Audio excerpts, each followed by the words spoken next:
Este é o Poder Público, a semana em debate pela secção de Política do Público. Leonete Botelho, São José Almeida, Luciano Alvarez, Sónia Sapaz. Bem-vindo ao penúltimo episódio do ano. Como já lhe tínhamos dito a semana passada, vamos fazer uma pausa na semana entre o Natal e o Ano Novo e cá entre nós bem precisamos, porque os primeiros meses de 2024 vão ser muito intensos politicamente. Ainda esta semana acabámos por saber que, além das eleições europeias que já estavam previstas para junho e das legislativas que acabaram por ser antecipadas para março, ainda vamos ter eleições nos Açores e vão ser a 4 de fevereiro. Tudo porque a primeira geringonça de direita não resultou e o governo minoritário de José Bolieiro caiu com o chumbo do orçamento. Mas ainda não vai ser hoje que nos dedicamos a fazer uma antevisão de 2024, porque hoje temos de nos concentrar essencialmente em dois temas: a entrevista de despedida de António Costa e a corrida à liderança do PS. Aliás, é por isso que temos cá um intruso, entre aspas, que é o Luciano Alvarez, que andou uns dias em reportagem com a candidatura de José Luís Carneiro e de Pedro Nuno Santos, de ambos os principais candidatos. Há mais um que nós não acompanhamos. Antes, sei que tenho de dar a palavra a São José, que queria fazer um reparo a si própria e a uma coisa que disse na semana passada. Portanto, São José, tens a palavra. É assim, eu a semana passada relativizei bastante a intervenção ou a ligação do ex-secretário de Estado, Lacerda Salles, no processo das gêmeas. Já depois de gravarmos o podcast foram conhecidas várias revelações que ontem foram também ampliadas e, portanto, está já demonstrado que houve uma marcação da consulta a pedido da Secretaria de Estado da Saúde. Além disso, foi também noticiado pela CNN que o então secretário de Estado, Lacerda Salles, reuniu com Nuno Rebelo de Sousa, filho do Presidente da República. Portanto, a relativização que eu fiz do envolvimento do Ministério da Saúde ou da Secretaria de Estado, quero corrigi-lo, porque isto tem que ser bem esclarecido. Porque isto já pode até não ser só uma cunha, pode haver aqui uma pressão política. Bom, eu acho que sobre este assunto acabámos por dizer muita coisa há uma semana e por isso, se ninguém tiver mais nada a acrescentar, eu entro diretamente no tema da entrevista do Primeiro-Ministro, que foi demitido, mas se quiserem também temos tempo para falar um bocadinho sobre isso. Leonete, António Costa disse preto no branco que o Presidente tinha cometido um erro ao dissolver o Parlamento, disse na entrevista desta semana. Com o que sabe hoje, e fingindo nós que Marcelo não tinha avisado já que demitia o governo se Costa se dissolvia a Assembleia, se Costa se demitisse, tu achas que teria sido politicamente possível manter o mesmo Parlamento? Bom, deixa-me só voltar aqui um pouco atrás no caso das gêmeas, porque eu acho que nós todos podíamos e devíamos fazer alguma reflexão sobre este caso. Não vou dizer em que sentido, acho que cada um deve fazer a sua própria e acho que todos temos a fazer, porque acho que este é um caso que devia até ser estudado nas faculdades de Comunicação Social e de Jornalismo, dada a forma como tem sido tratada na praça pública. Dito isto, e eu farei a minha e cada um deve fazer a sua. Dito isto, em relação à pergunta que tu me fazes, Sónia, há aqui dois planos, não é? Um plano que é o plano legal, e em termos de plano legal era obviamente possível manter o mesmo Parlamento com a demissão do Primeiro-Ministro. Aliás, até é possível, à luz da Constituição, mudar o partido que está à frente de um governo com o mesmo Parlamento. A minha questão era mais politicamente, sabendo o que sabemos hoje. Exatamente. E, portanto, isto só para dizer que na letra da lei da Constituição é possível. Agora, politicamente, eu acho que não é possível. E não é possível porque António Costa demitiu-se, a gota d'água foi a Operação Influencer e o facto de ter havido, de facto, a divulgação de que ele próprio estava a ser investigado.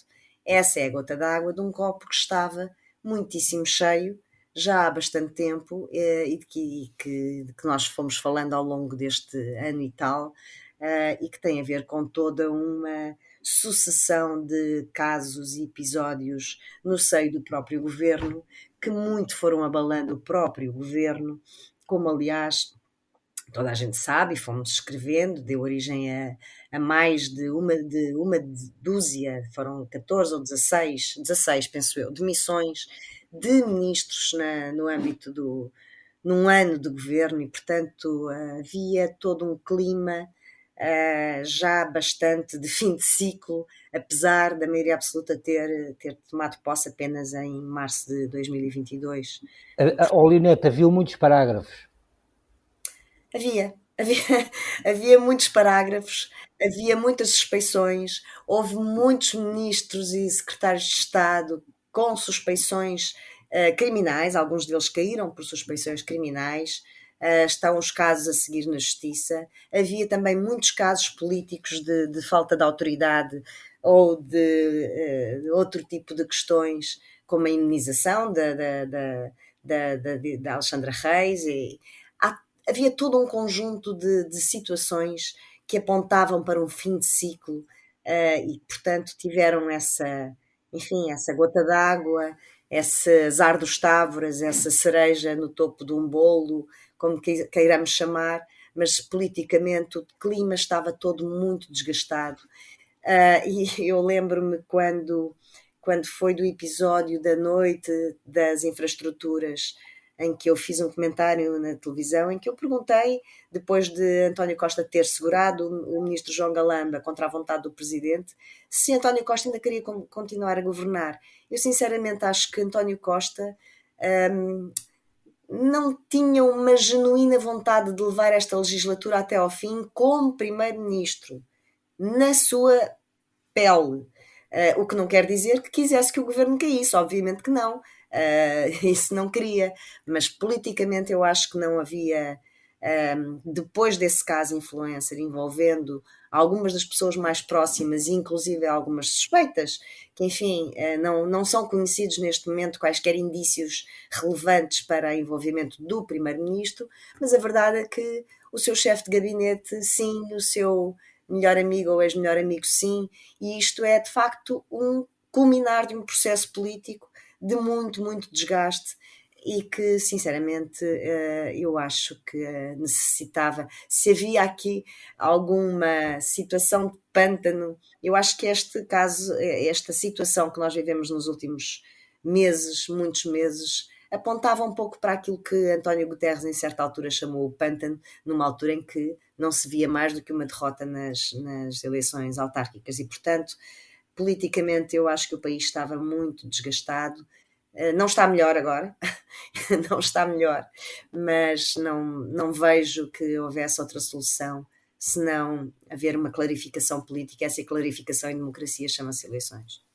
Eu acho que a razão porque seria difícil o PS continuar manter a legislatura, mudar de primeiro-ministro, é que o desgaste não era só do país, era também do próprio PS, não é? Foram 8 anos muito desgastantes para o partido, em que muitas figuras foram envolvidas em muitos casos, e não me refiro só a casos de justiça, mas houve um desgaste tão grande no PS que de facto chegou-se um bocadinho ao momento em que Guterres também tinha chegado, aqueles anos todos antes, que é um momento em que é difícil continuar assim, e de facto eu acho, concordo até Sónia, contigo. continuando na tua linha de pensamento, até acho que António Costa valia mais em outubro, quando isto aconteceu, valia mais do que o PS. Valia mais do que o governo em termos de credibilidade, e eu acho que estes dias, este mês que se passou desde a demissão, ainda veio mostrar mais isso. Ou seja, António Costa tem uma aura de credibilidade maior do que tinha o governo, e portanto António Costa era a cola de tudo aquilo ainda, e quando a suspeição é colocada em cima dele próprio, quer dizer, a coisa torna-se insustentável, porque o governo, os ministros caíram em catadupa, quando é atingida a credibilidade do próprio primeiro-ministro, torna-se absolutamente insustentável. Eu acho que ele politicamente, que é um animal político de primeira linha, leu bem a situação, Sim. ainda que depois possa fazer toda a sua narrativa, não é? Em função dos interesses do partido que lidera, como é óbvio. E que possa até arrepender-se. Era essa a pergunta que eu tinha para a São José, que o conhece bem há muitos anos, como político. Há dias Marcos Mendes disse que achava que ele já se tinha arrependido de se ter demitido. Tendo em conta o que ele também disse nesta entrevista, São José, acreditas que António Costa se possa ter arrependido? Ou não? Não acredito. Não acredito e não se arrependeu, porque é perceptível, para mim, desde o primeiro momento, que mesmo sem aquele parágrafo, no momento em que o chefe de gabinete está a ser investigado e há uma busca ao gabinete do chefe de gabinete, a posição do primeiro-ministro é posta em causa. Ele diz isso na entrevista, diz que se não tivesse sido num dia, seria no outro, não é? No outro. Até porque depois há aqui um fator mais grave que está separado no outro processo, mas que obrigaria à admissão do primeiro-ministro, que é a história das notas. A ceninha dos 78 mil euros em notas, guardado dentro de livros e de caixas de vinho no gabinete do primeiro-ministro. O doutor Vítor Scária até pode ter ganho aquele dinheiro licitamente, com grande esforço e grande trabalho. Agora, não se tem aquela quantia de dinheiro em casa e não se deposita no banco. E se não se tem em casa, por maioria de razão, não se tem no Palácio de São Bento, residência oficial do primeiro-ministro. Portanto, eu penso não só que o primeiro-ministro tinha que se demitir, como não está arrependido. E agora, entrando brevemente na entrevista, quem viu a entrevista percebe que António Costa fez um reset. E aquela entrevista é o lançamento do seu futuro político. Não sabemos qual, por agora, porque tudo também depende dos timings. Aliás, ele disse isso na declaração que fez logo no sábado a seguir à noite na residência oficial, que enquanto estiver a ser investigado não terá atividade política, certo? Mas este processo pode até acabar antes das europeias e António Costa ser cabeça de lista ao Parlamento Europeu. A investigação a ele, não é o processo, mas a investigação a ele. O Supremo pode anunciar um arquivamento e ele fica livre para ser candidato ao Parlamento Europeu, ou pode ter sempre o horizonte de 26 e das presidenciais. Eu sei que ele sempre disse que não quer, mas eu também sempre tive a opinião que só na altura, em cima das circunstâncias e das presidenciais, é que ele tomaria essa decisão. Eu lembro-me, como disseste, eu conheço como político António Costa há décadas, mais há 30 anos, pai. Mas eu fiz-lhe várias entrevistas em que lhe perguntava quando é que ele se candidatava a líder do PS. Ele dizia sempre que não queria. Até que quando ganhou a liderança, eu fui fazer-lhe uma entrevista e que eu fiz uma pergunta, já não sei o quê, e que ele vira-se para mim e diz assim: então agora já me pode fazer a pergunta se eu quero ser secretário-geral e primeiro-ministro. Pronto. Porque é assim, é nas circunstâncias e de acordo com as circunstâncias é que ele avaliará. Agora, estar arrependido, não acredito que esteja. Eu conheço António Costa, ele é uma pessoa com caráter e reto na condução da sua vida, do que eu conheço dele, vida política. Não estou a ver que ele tivesse condições de continuar a ser primeiro-ministro depois do que se passou naqueles 2 dias. Mas ninguém o deixaria. Vocês já imaginaram o que seria o barulho neste país no último mês se ele tivesse continuado como primeiro-ministro? Não seria ele continuar, seria Não haver dissolução do Parlamento. Eu acho que é esse o erro que ele aponta Está a bem, mas tu Marcelo, não é? perguntaste-me se ele está arrependido de se ter Sim, demitido. sim, é verdade. De A pergunta ter era essa, tomado. não tinha nada a ver com a continuidade do PS, como a Leonete disse, teoricamente, constitucionalmente era possível, mas que politicamente não havia condições também, não é? Eu era só para te picar com as declarações do Marcos Mendes, na realidade. Mas ele, Oh, na Luciano, minha opinião, não está nada arrependido. Luciano, de facto, eu também acho que o Costa teve uma espécie de momento de Santana Lopes de Aliás, andar por aí. deixa-me dizer-te uma Diz. coisa, ele não está arrependido, ele está distendido até. Isso É foi o bem caminho. visível na entrevista, foi bem visível na entrevista. É. Ele na entrevista dá a ideia de que vai andar por aí e é esse momento a que eu chamo o momento Santana Lopes, que também fez o mesmo há uns anos, e de facto deu a entender que a vida política dele não ia acabar neste momento. E a minha pergunta para o Luciano tem a ver com isso, que é onde é que o vês a fazer política no futuro? Na presidência, na Europa, no... Primeiro viu na campanha interna do Partido Socialista, em que ele, não estando presente fisicamente e não se envolvendo, foi chamado todos os dias à conversa pelos dois principais candidatos.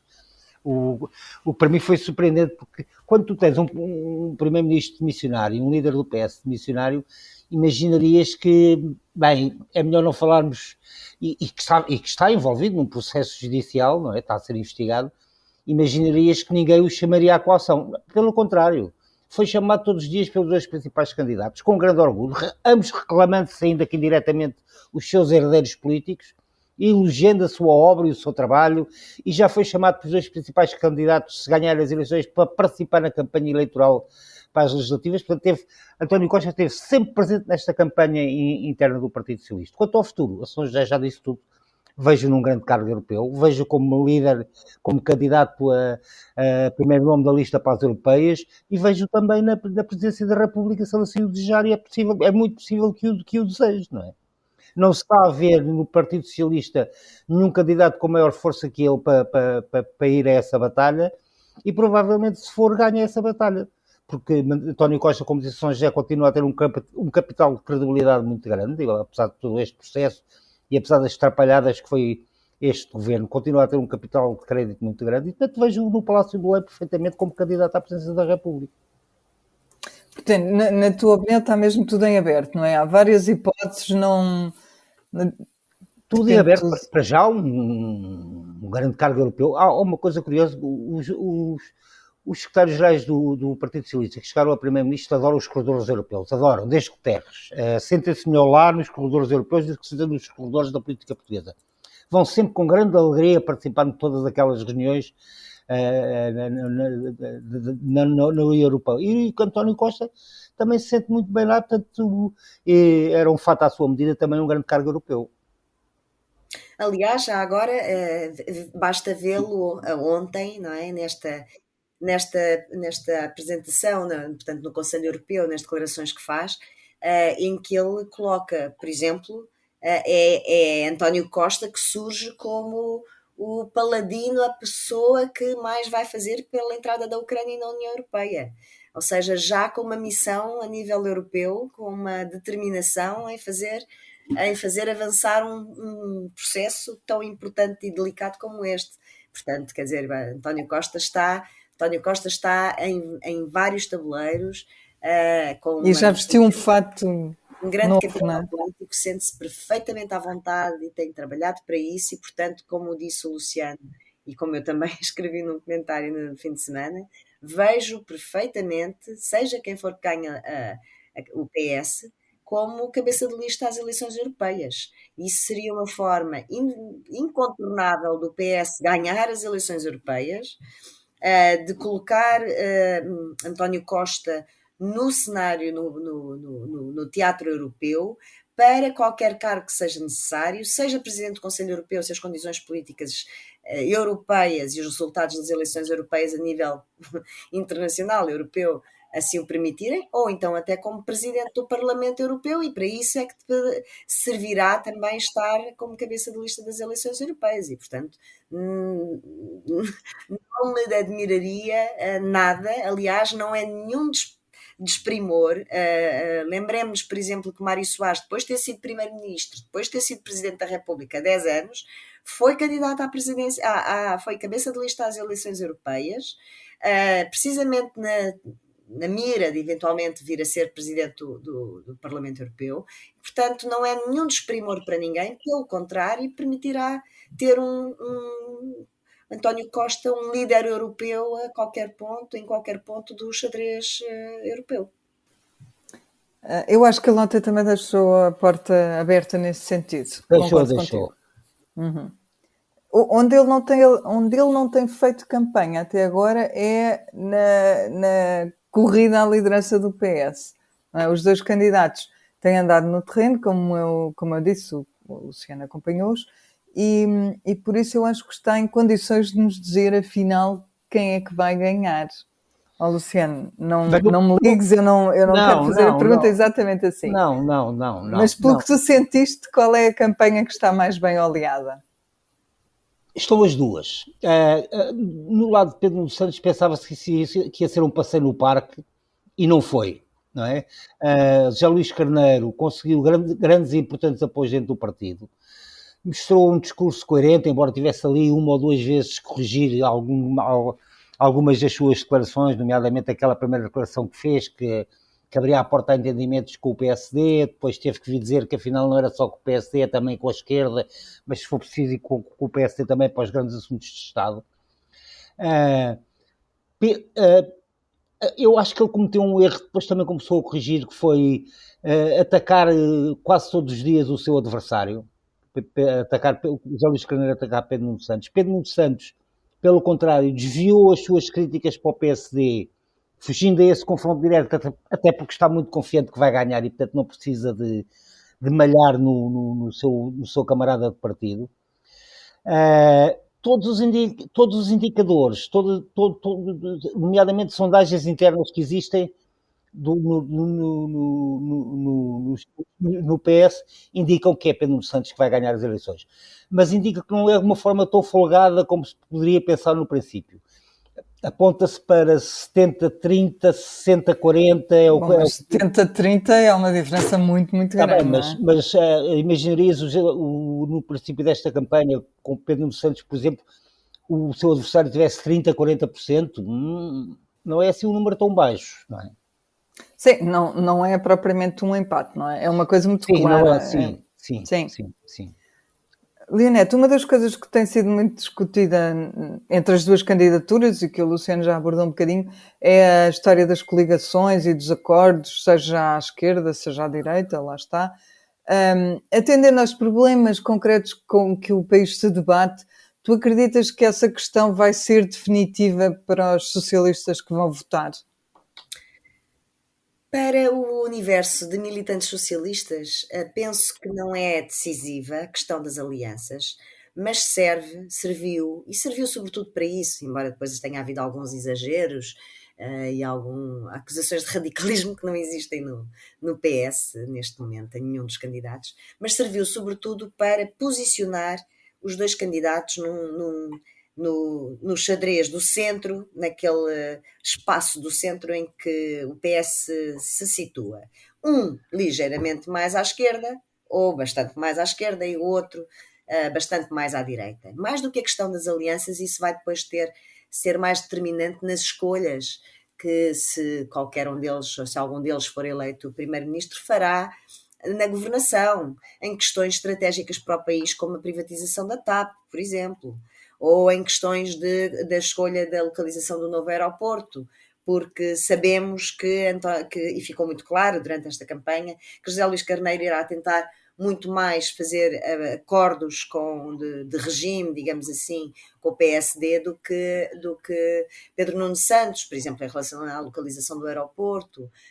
Também sabemos que também se percebeu e foi-se tornando mais claro que Pedro Nuno Santos poderá tentar sempre entendimentos mais à esquerda, mas mais parecido com aquilo que António Costa fez do que aquilo que José Luís Carneiro lhe aponta. Isto no sentido de políticas sociais governar mais à esquerda, em questões mais económicas e financeiras, governar, como sempre o PS fez, numa linha bastante central, que muitas vezes se aproxima mais da direita, porque tem que fazer também cumprir alguns dos requisitos que são colocados pelas instâncias internacionais, de cariz, a palavra já não está na moda, mas de cariz mais capitalista, e que exigem políticas mais de direita, assim dizendo, normalmente.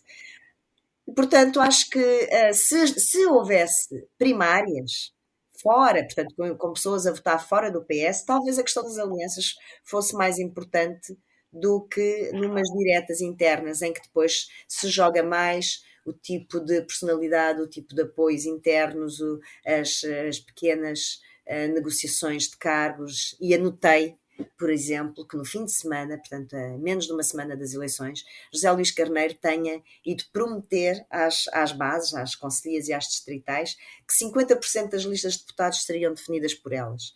E, portanto, tentar este piscar de olhos às bases para que, onde ele sabe que Pedro Nuno tem maior domínio dessas estruturas e onde se decidem eleições, porque o voto é de cada militante, mas é evidente que sabemos que é importante aquilo que determinam aqui, indicam os líderes federativos, nomeadamente. E, portanto, acho que serviu sobretudo para situar os dois candidatos no plano político até nacional, mas não vai ser por aí que se vai decidir a questão das eleições internas, na minha perspectiva. Muito bem. São José, a pergunta final que tenho é para ti, é sobre o tipo de condução que foi feita nestes últimos 8 anos do PS, porque António Costa foi um primeiro-ministro forte, mas o que acabamos por perceber é que não secou o partido. Há 2 ou 3 candidatos à sucessão e nós sabemos que podia haver muitos outros que eventualmente sentem que não é ainda o tempo certo ou precisam de fazer um afastamento antes de serem candidatos. Nas sondagens, ao mesmo tempo, não se pode dizer que o PS tenha sido ultrapassado pelo PSD, as coisas andam muito taco a taco. Portanto, apesar disto tudo, apesar de Costa ser um primeiro-ministro forte, de ter aberto a porta a várias candidaturas, portanto, não ter secado o partido, o que é que tu achas que isto nos diz sobre o futuro do PS? Bom, primeiro deixa-me retomar uma coisa que tu falaste, que é a questão das sondagens. Eu acho que as sondagens, neste momento, não interessam nada. E só vão começar a interessar depois do Congresso do PS. O Congresso do PS vai ser o lançamento da campanha eleitoral. E a partir daí é que as pessoas vão começar a pensar que vão ter que votar outra vez, que vão ter outra vez eleições. E começam a definir. Mesmo assim, já que tivemos várias conversas sobre isto, não se pode acreditar nas sondagens como se fosse um oráculo, porque muitas vezes erram e já falámos porque é que elas erram. Pronto. Quanto ao PS, é um facto que é uma preocupação manifesta de António Costa, que era uma coisa que eu acho que até o divertia, mas que era uma preocupação dele, dar espaço a uma nova geração dentro do PS. Por isso é que se começou a falar com tanta antecedência na questão da sucessão, disparatadamente em 2018, penso eu. É por isso que houve já tantos candidatos e candidatos, porque o PS de facto tem uma nova geração. E António Costa permitiu isso, apesar de ser, como disseste, um líder forte. E controlar tudo. Ele controlava o governo, mas dava ao mesmo tempo, deu espaço a personalidades que estão aí, que não se candidataram agora, mas podem candidatar no futuro. Porque nós sabemos que a próxima legislatura vai ser instável, não sabemos, mesmo que o governo seja do PS, se consegue aprovar só um orçamento ou se consegue aprovar 2. Portanto, não sabemos quantas, se o professor Marcelo Rebelo de Sousa, Presidente da República, ainda vai ter que dissolver mais uma vez a Assembleia da República, e portanto eles estão todos, continuam todos, os que estavam e outros novos eventualmente, pronto, a fazer o seu caminho, não é? Eu lembro, por exemplo, que as pessoas espantaram muito com a candidatura do Carneiro. não me espantei nada. Aliás, eu escrevi num texto, num perfil dele, que isto estava a ser preparado mais ou menos há cerca de um ano. E isso era sabido dentro do PS. E António Costa também alimentava essa expectativa a Carneiro. Ele próprio disse ao público que há um ano que esse assunto é Sim. discutido entre ele e várias pessoas do partido, não é? E isso, mas eu escrevi ainda antes dessas entrevistas, logo no perfil do arranque. Porque até o próprio António Costa, sei eu já hoje, e também já sabia na altura, mas confirmei já, o próprio António Costa lhe deu espaço a ele, José Luís Carneiro, para ponderar e preparar isso, não é? Para haver uma alternativa a Pedro Nuno. Hã? Para garantir que havia alternativa também a Pedro Nuno, Sim, não é? Porque já era... para garantir que haveria uma alternativa. Como dizia no PS, estas coisas são importantes. E como dizia o Dr. Soares, eu quero... A época era eleição em Congresso. Mas o Dr. Soares dizia que queria sempre ter candidatos a concorrer contra ele. Nem que tivesse que pagar ele as despesas da candidatura. Não é porque a democracia é isso. Pronto. E sempre que há líderes eleitos do PS, há sempre duas candidaturas. Sempre. Na primeira eleição, depois quando ele é secretário-geral, ou secretário-geral e primeiro-ministro, também há sempre o Daniel, houve sempre o Daniel Adrião. o António Costa houve sempre Daniel Adrião. Pronto. Mas pode acontecer que não haja uma candidatura séria. Agora, a história do PS é de candidaturas oponentes e ainda bem, porque é isso que é a democracia interna. Portanto, eu acho que o PS é um partido que vai passar por momentos complexos. É uma transição bastante disruptiva, porque apesar de ambos os candidatos estarem a colar-se muito à herança de António Costa, o que ganhar vai ter que fazer grandes alterações no partido, nomeadamente, se formar governo, quem é que vai ser o próximo elenco governativo. Porque não acredito que haja muitos cromos repetidos, ou seja, muita gente que esteve neste governo e que vai integrar um futuro governo do PS. Penso eu, até pela forma como o governo caiu. Sim, verdade. Vamos então aos finalmente com o nosso momento mais lúdico, que é o Público e Notório. Peço-vos para serem rápidos. Começo ao convidado, Luciano. Olha, voltamos a viver no país da amnésia. Ninguém se lembra de nada, ninguém sabe nada, e refiro-me ao caso das chamadas gêmeas de Santa Maria, em que primeiro era o Presidente da República, não sabia nada, não se lembrava de nada, se tinha falado com o filho, se não tinha falado com o filho, quem eram as gêmeas, se eram outras gêmeas, não sabia de nada. Depois lá foi aos arquivos e lá descobriu uma série de coisas. Agora o ex-secretário de Estado da Saúde também não se lembra de nada. Não sabe se telefonou, não sabe se reuniu com o filho do Presidente da República, não sabe nada, portanto voltámos ao país da amnésia. Que é uma coisa que de vez em quando atinge a vida política. Ninguém sabe nada, ninguém se lembra de nada, portanto, vivemos neste mundo assim. Olha, São José, força. Muito rapidamente eu quero salientar uma notícia que o público deu, que o cabeça de lista em Lisboa do PCP é Paulo Raimundo, e eu saliento isto porque mostra que o PCP continua a dar muita importância à vida parlamentar, ao contrário do que muitas vezes até o discurso oficial reproduz, que é a luta de massas e o sindicalismo, mas a frente parlamentar continua a ser honrada a ter o líder do partido como cabeça de lista em Lisboa, e acho que é importante, e pronto, é o lançamento parlamentar e institucional do novo líder do PCP. Leonete. Olha, eu venho falar de mais uma daquelas trapalhadas que começam por ser uma coisa e depois são outra. Estou a falar da notícia que começou por dizer que os portugueses não residentes em Portugal iriam não só perder o direito a médico de família, como a pagar os serviços do Serviço Nacional de Saúde. É o que está escrito no despacho, não deixa margem para dúvidas. Depois, em declarações, em esclarecimentos ao público no segundo dia, já não é bem assim, não vão pagar, vai ter que haver aqui um encontro, ver se não é o país onde a pessoa trabalha que não vai pagar.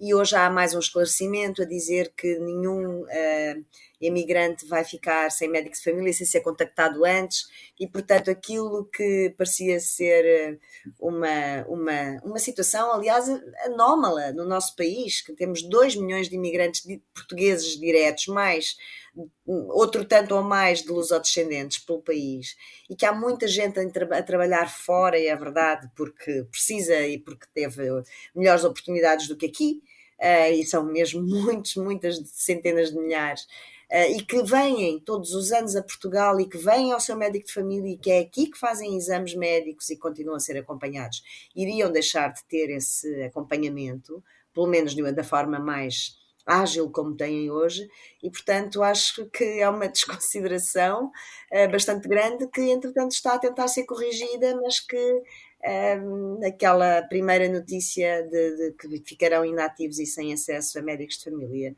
e de ter que pagar os serviços do Serviço Nacional de Saúde era bastante gravosa e não foi desmentida, senão quase 24 horas depois, no sentido de, não é desmentida, mas escamoteada. Não vai ser bem assim, vamos fazer isto de outra maneira. Agora, em termos de engenharia, de matemática, eu compreendo a ideia que é, ok, vamos reduzir o número de utentes de cada médico para poder entrar mais utentes dos residentes. Mas é preciso ter mais cuidado no desenho de políticas, sobretudo quando atingem pessoas que, apesar de não estarem a viver constantemente em Portugal, continuam a trazer para cá grande parte dos seus proveitos laborais e não só. E alguns até pagam impostos em Portugal. E muitos pagam a sua reforma cá, à Segurança Social, o que deixa-me precisar em média uma coisa. 600 euros por mês, para quem não sabe.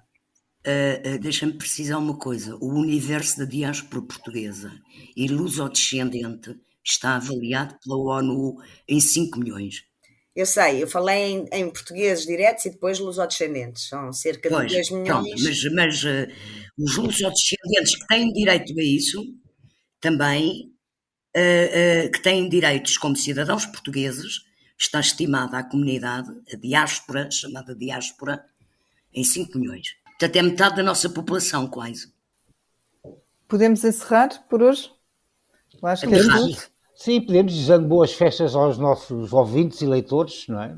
Sim, quando voltarmos o PS já tem um novo líder também, que é eleito na sexta e no sábado, portanto, volte connosco daqui a uma semana. O público fica no ouvido.